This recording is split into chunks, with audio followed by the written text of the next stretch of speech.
Yes, dear students, we are discussing about the engineering mathematics 1 subject for diploma holders, right? So, in the engineering mathematics 1, as we have seen in our last presentation, there we have 5 units actually. The total syllabus of this engineering mathematics is covered under 5 units: unit 1, unit 2, unit 3, unit 4, and then unit 5. So out of those units, as we have already seen about the brief introduction about unit number 1, just let me recall you once again. Under this unit number 1, we have three important subtopics. One is function, or functions, you can call functions. And then the second topic is basically it is logarithms. The second is logarithms. Okay. And then the third one is matrices. These are the basic, chapters which we are going to cover under unit number 1.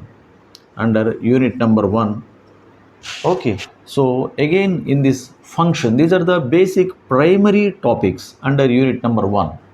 Okay, the first one is functions, second one is the logarithms, and then the third one is the matrices, right?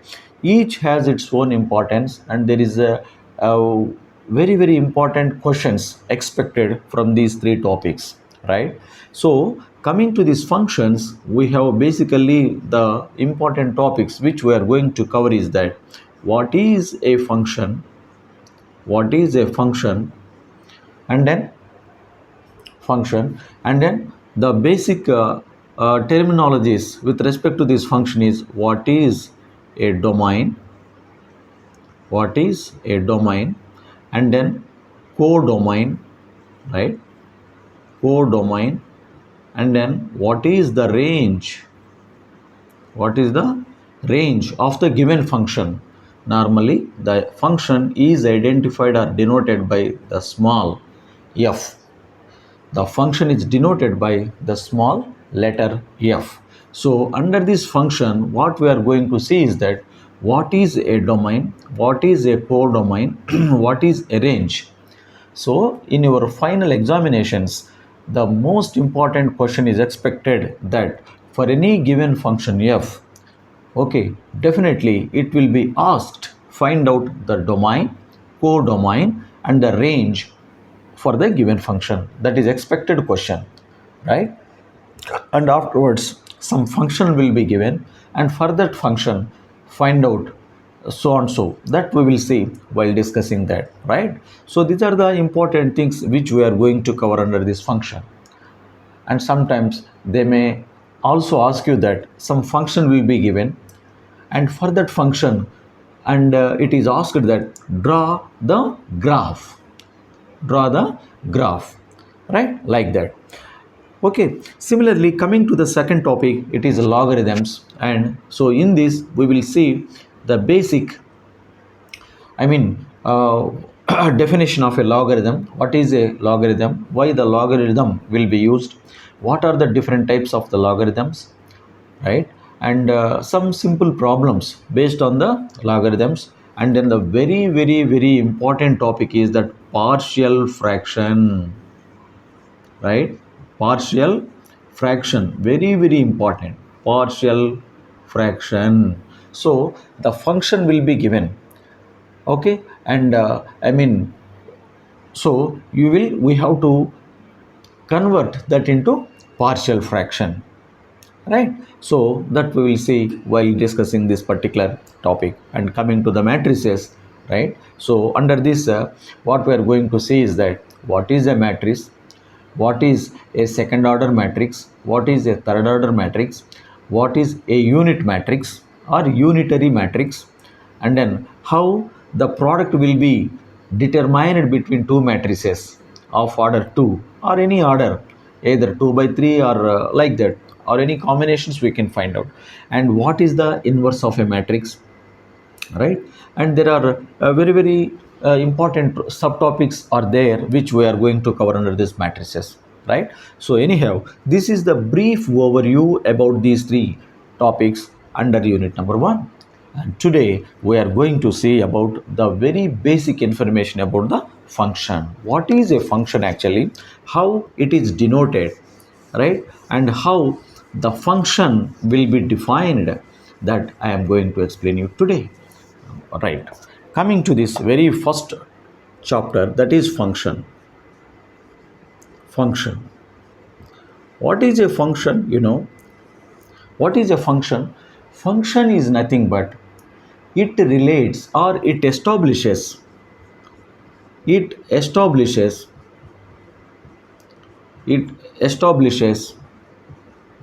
the relation. It establishes the relation between two sets. As far as our subject is concerned, right? It establishes the relation between two sets x and y. Let us call x and y. So there are two sets normally. One set is x and another set is y. Between these two sets, the function relates or it establishes the relation. So function in general, function is nothing but it is a rule. Function is nothing but it is a rule. It is a rule. What is the rule? The rule is nothing but how the two sets are interrelated to each other. That particular relation is given by this rule. That particular relation is defined by this rule or the function. Let us see. Understood? That is what the function means. Function is nothing but it is the rule. What is the rule? That rule tells us that how the two sets x and y will relates to each other. Either both will be multiplied. Let us say x and y are two sets. Say for example, if both these two are related like a product x into y, then this is nothing but f actually. F is equal to x into y. And or sometimes your f can also be x plus y, can also be x minus y, can also be x by y, or all these are the relations only. If both the sets are multiplied x into y, this is nothing but the function. The relation between x and y is nothing but they are multiplying to each other. That is the function. That is the rule. And similarly, if both the sets x and y are additive means addition, then x plus y, that is given as x plus y, that we are calling it as a function. Okay, this particular x plus y we are defining as a function f, and here x into y we are defining as a function f, and x minus y means it is the difference. X minus y we are defining for this as a x minus y, that x minus y we are calling as a f. Similarly, x by y, like that. These are the examples. Understood? Therefore, in general, function is nothing but it relates between two sets. It relates between two sets, or otherwise, it establishes the relation between two sets x and y. Okay? In more detail, I will explain you subsequently. Now I think you understood something, but now you can understood a little bit clear. Say for example, let us say we have two sets. Let us call it as, there is one set I am taking as, this is set x,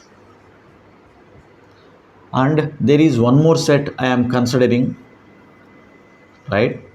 This is what my set y, another set, right? These are the two sets. This is set x or set 1, you can call either set 1 or set 2 or set x or set y, no problem. Two sets I am considering. Now so let us say for example, in set x I have certain elements, maybe 1, 2, 3, 4 and 5 and so on and so forth.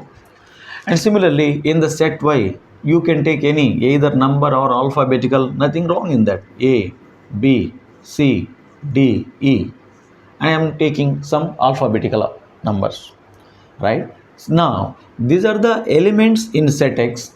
A, B, C, D, E are the elements in set Y. Now, let us say each element of set X is relates to each element of the set Y.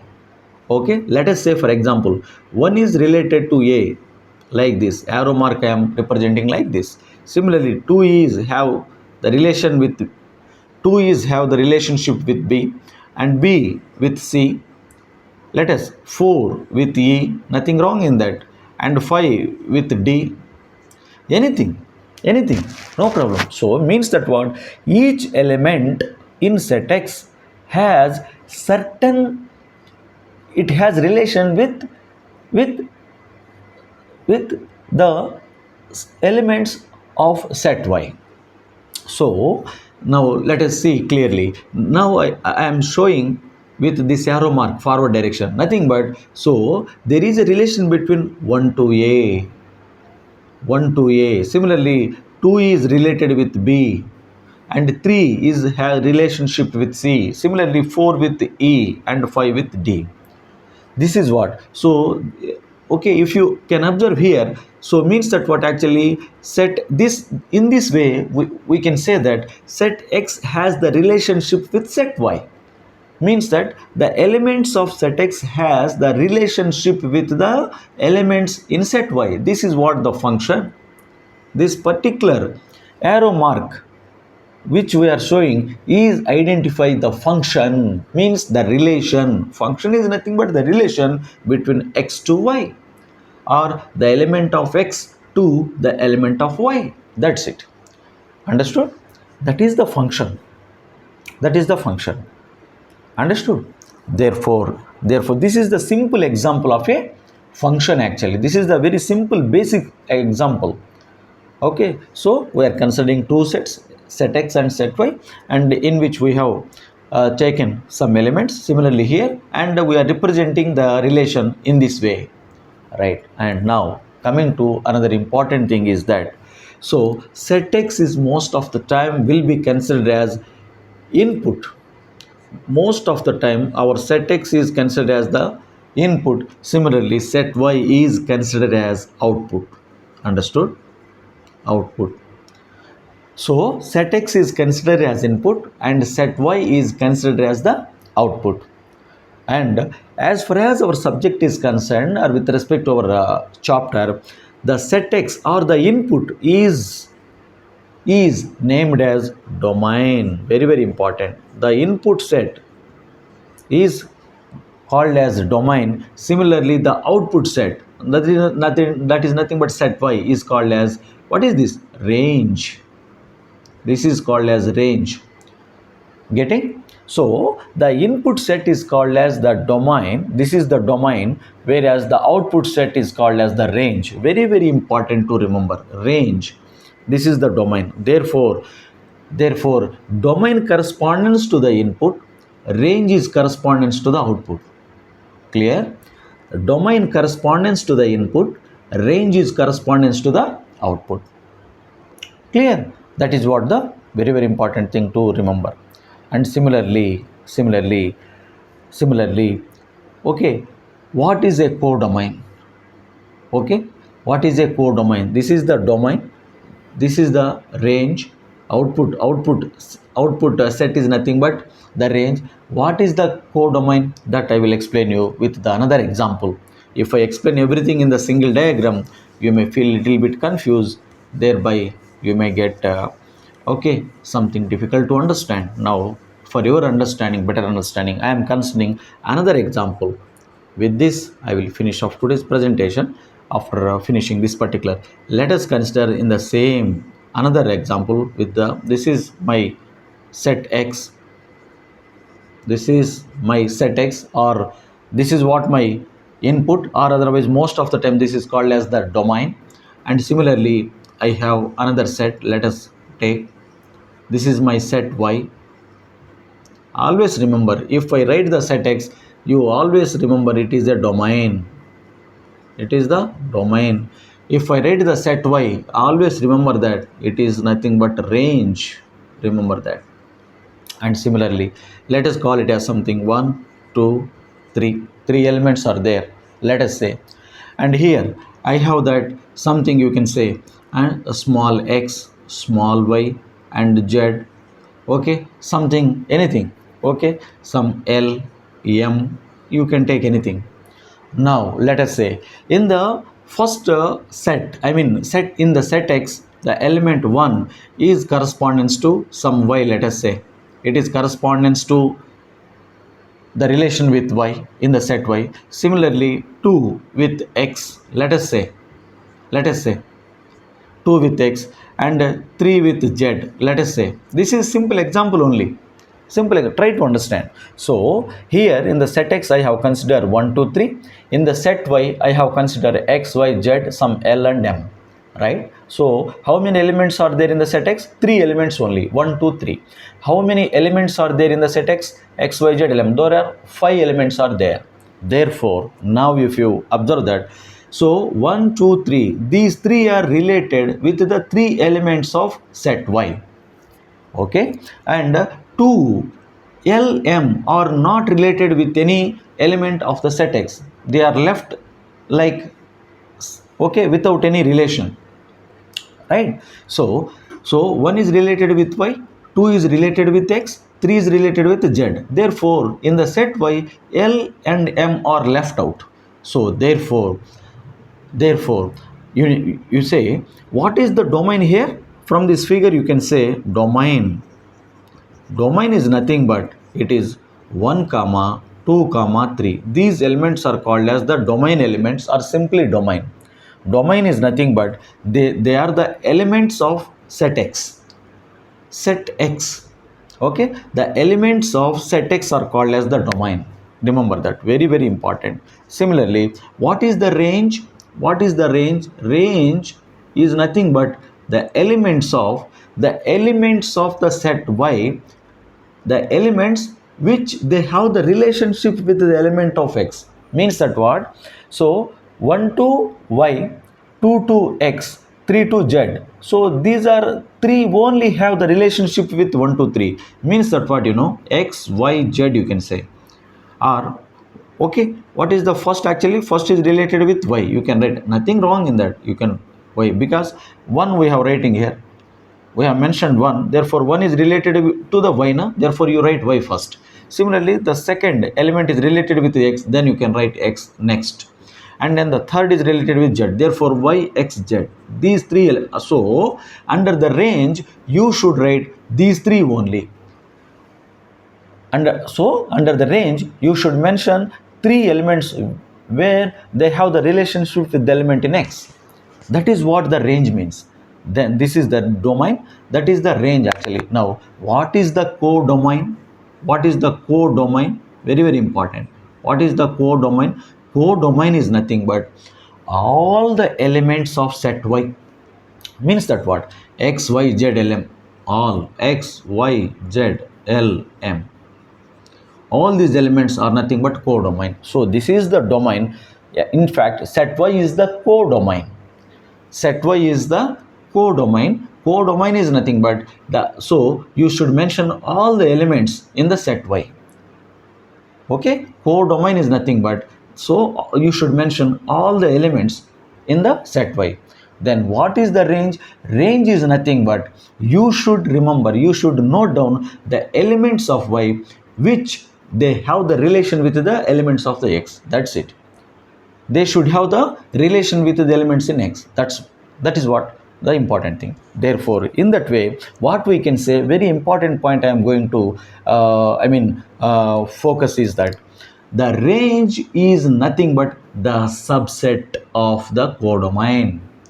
The range is nothing but subset of the codomain. Nothing but what? So the range is nothing but subset of codomain. Codomain is nothing but the entire elements. So out of these entire elements, you will get certain elements under your range.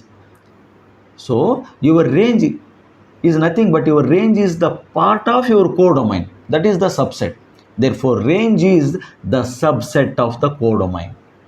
Understood? Therefore, I think this much is enough in today's presentation. Therefore, what we have seen, the function, what is the function, okay, how it establishes the relation between two sets, and how the in general as a simple block diagram how they will be represented, and how the relationship will be established, and from there we have seen just now what is the domain, what is the range, and what is the codomain. I hope you understood well this particular simple topic, and we will finish off this presentation here, and we will continue with some more examples in our subsequent presentation, right? So thank you very much for watching this video.